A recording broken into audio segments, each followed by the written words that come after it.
Sling TV, built to save you money and bring you the channels you love, including ESPN, AMC, HGTV, and more. Watch your favorite comedies, dramas, suspense thrillers, news, sports, and more for just $35 a month. And your first month is only $10. Sign up now and start streaming right away on your TV, phone, and tablet. Take control of your TV solution with Sling. It makes TV flat out better. Go to sling.com to sign up now and get your first month for just $10.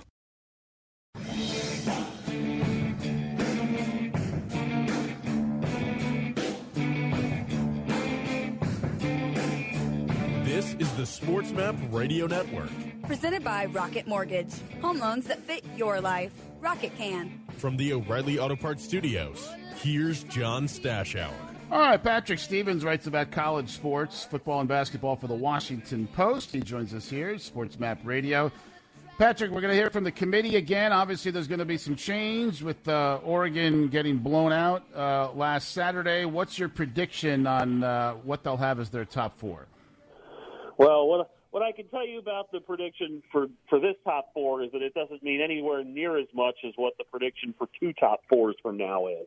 I try not to pay too much attention to what they say, frankly, because they contradict themselves so often. But ultimately, I suspect that we'll see, some combination of Georgia, Alabama, Ohio State up there, and maybe even Cincinnati in that top four. Maybe it's Michigan. But ultimately, when you look at Ohio State and Michigan, that's basically two teams for one spot since they're playing this week. Right. I mean, Cincinnati, I would think, like you say, even if for some reason they leapfrog Michigan ahead of them, it doesn't mean anything because, like you say, the two teams are going to play Saturday. That will kind of play itself out. I think Cincinnati, even though this hasn't happened before, with Central Florida was undefeated in the same conference, they couldn't really get a sniff of the top four. But I think things look good for Cincinnati because Alabama's got to play Georgia. Alabama could lose that game, the Ohio State-Michigan game.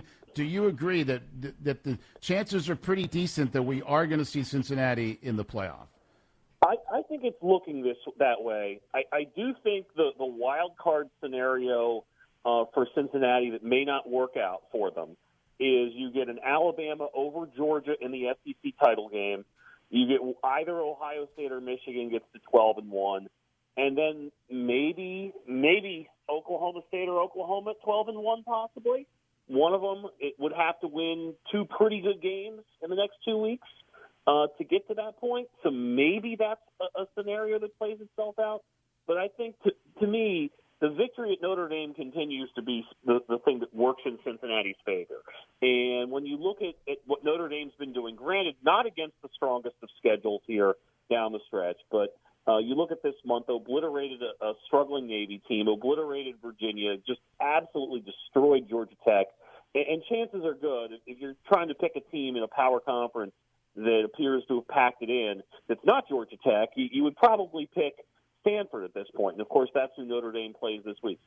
So Cincinnati's probably going to have a road victory over an 11-1 Notre Dame team, and that's probably going to hold up better than anything either Oklahoma or Oklahoma State has, even if both of them do, or either of them, I should say, does get to 12-1.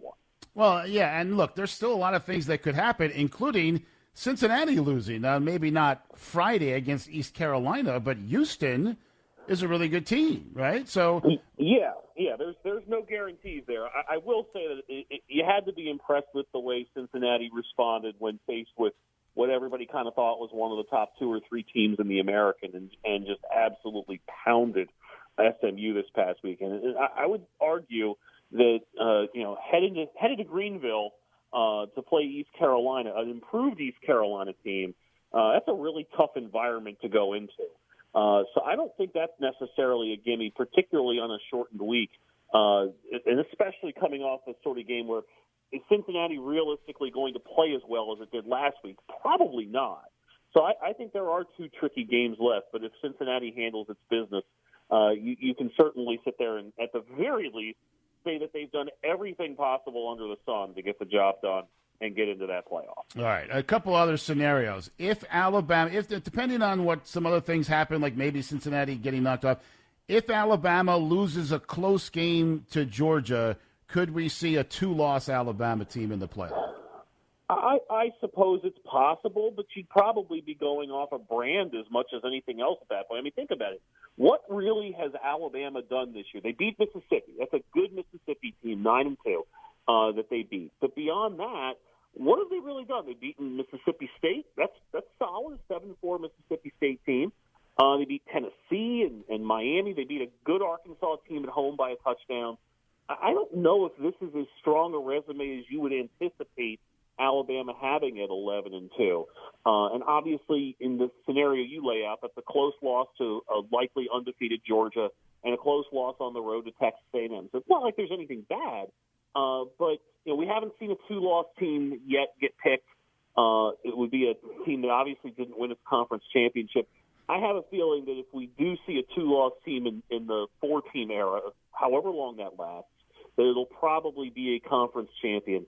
I see Alabama getting left out in that scenario with 2 losses. And remember, Alabama nearly lost to Florida, who ended up as a horrendous team and fired their coach, but they did almost beat Alabama. Now, let me ask you about Notre Dame. Let's say Cincinnati's removed, the fact that they lost to Cincinnati.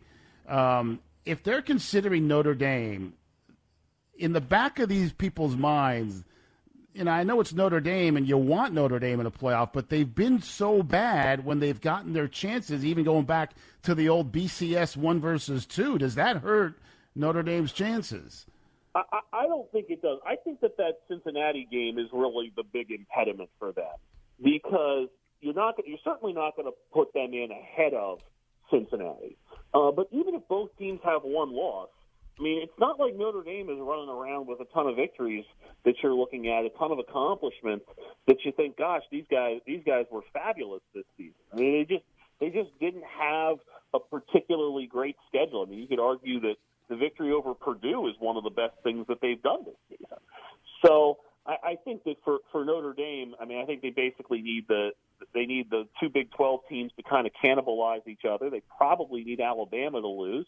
And then they probably have to hope that what they've done, is theoretically 11-1, let's assume that they pick off Stanford, is going to be enough to get the job done. But I don't know if they can hopscotch Cincinnati. They certainly can't hopscotch an undefeated Cincinnati. But it's also not hard to imagine the committee ignoring that head-to-head if both teams have 1 loss. It could be interesting to see how it plays out. Patrick Stevens with us from the Washington Post here at Sports Map Radio. So a couple other things. I don't know if you're a Heisman. Are you a Heisman voter, Patrick? I am not a Heisman voter. Everyone else. Somehow I remember when I was 22 years old, I was working at this radio station. I opened up the mail, and lo and behold, I'm a Heisman voter. I didn't even know it. But this is a strange year. C.J. Stroud, probably won a lot of votes last week, but he could throw 3 interceptions Saturday at Michigan, and I don't know. I mean, how do you handicap the Heisman race?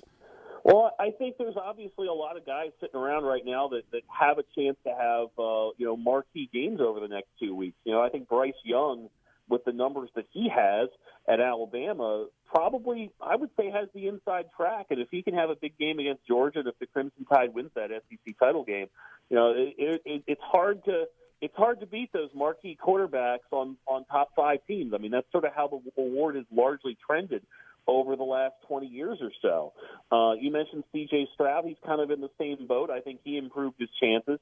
Kenneth Walker III, it's not his fault that Michigan State really couldn't use him a whole lot. And he was banged up a little bit too, but that game got away from him so much you weren't going to see him have one of those 25-carry, 150-yard days against Ohio State.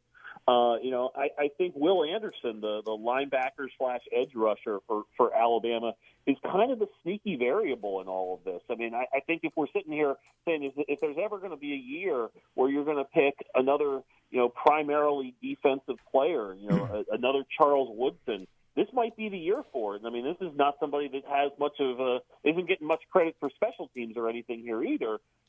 He's a guy that has just simply been an incredibly dominant figure I believe he leads the country in sacks and tackles for loss at this point. The numbers are pretty incredible. He keeps having multiple tackles for loss, another sack or 2 every week. And I think if he can have a monster finish, maybe he's a guy that factors into this thing as well. We've been waiting a long time for something like that. All right, let me ask you about these coaching vacancies. Obviously, a lot of big-name schools, LSU, USC. Now we add Florida, throw in Washington. Let's say you were a coach, whatever, and a former coach, assistant, whatever, someone who had a choice. What do you think is the best job? What's the best place to go? I mean, these SEC schools, we know there's tremendous pressure. You have one down year and you're out. It's hard with Nick Saban in that conference. So what's the best job that's open right now, you think? Well, the last three guys who were at LSU all won national titles. That's pretty good, yeah. And you have in Saban and then Les Miles and Ed Orgeron. And then you could think of it as you've got an entire state where you're the only high major, power conference school, and a talent-rich state at that, where you kind of have that monopoly. Plus, you're not that far away from places like Houston, where you're able to get a lot of good players too, out of the eastern portion of Texas. So, I think of that as it's kind of hard to mess that one up. Which kind of when you have a sort of longer historical perspective, it's amazing that LSU had the 1990s that they did, basically, where they were a complete non-entity. But since then, the three different coaches with national titles. Yes, Nick Saban is in that division. He's not going to be in that division forever, but there's no sign that he's really willing to slow down just yet. That said, I think that is, despite the pressure, probably the best available job at this point. All right, before I let you go, let me ask you a college basketball question, because I know you're right about that. I mean, we got 1 versus 2 tonight, which is, incredibly early in the season and won't really mean anything in the big grand scheme of things. But this is very rare to have a 1 versus 2 game, right? This early in the season. I mean, I'm going to watch this game tonight. Gonzaga, UCLA. Remember what a great game they had at the Final Four. Any thoughts on this game tonight? Well, I was certainly impressed watching UCLA gut out that victory over Villanova about a week and a half or so ago. And they obviously have so many of the pieces back, pretty much all 5 starters from that run to the Final Four last season. And meanwhile, Gonzaga blew the doors off of Texas, basically, 12-point victory, just super efficient on offense. They continue to basically have that identity of just being able to score at will. It's a huge week for them because they've got Duke on Friday in Vegas as well. They've got Drew Timme and Chet Holmgren.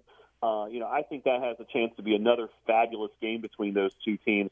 I think for Gonzaga, maybe a little more at stake just because they probably can't count on as much of getting a bump from their conference. That said, the WCC is off to a really good start this season. BYU's 4-0 with a victory over Oregon. We saw last night, Santa Clara was able to pick off, I'm trying to remember who it was off the top of my head. They picked off TCU, and they're 5-0 at this point. They've also beaten Stanford. You look at San Francisco's undefeated. So there's actually some decent teams out there. But that said, I still think there's a little bit more at stake for Gonzaga, and I do think it'll be a fabulous early season game. It's certainly worth taking the time to watch tonight. Absolutely. Hey, great stuff, Patrick. Appreciate the time. Have a good holiday. Thanks so much for having me. Patrick Stevens, check him out, Washington Post, mostly college football, little college hoops as well. And Dick Vitale is doing the game tonight. And look, I understand if you're not a fan of Dick Vitale. I mean, by now, he's been doing this forever, and we know the shtick and all that. But the guy is just off chemotherapy. And look, I worked at ESPN for a long time. Didn't know him well, but I was at a restaurant once in Sarasota because my parents were down there. And he has this restaurant that he always goes to. And went up to him with my 2 sons, and he couldn't have been nicer. In fact, he sent them an autographed book in the mail. I get this, book from Dick Vitale, autographed, addressed to my kids. He is a really good guy. He's worked this shtick. It's been successful for him. Understand that there are people who are not going to be Dick Vitale fans, but knowing what he's gone through, he's fighting cancer. He's also done unbelievable amount of work in the Jimmy V Foundation to raise money to fight against cancer. Now he's dealing with the fight himself. It is just awesome. awesome baby, that he's doing this game tonight. Number 1 versus number 2. I'll be watching. Take a final time out and then wrap things up on this Tuesday morning, Sports Map Radio. For the ones who get going when the going gets tough, and the ones who know we're tougher together. For the Pathfinders breaking new ground, Grainger offers supplies and solutions for every industry, as well as fast access to experts and 24/7 customer support. Because we know you have people depending on you, so you can always depend on us. Call, click Grainger.com, or just stop by. Grainger, for the ones who get it done.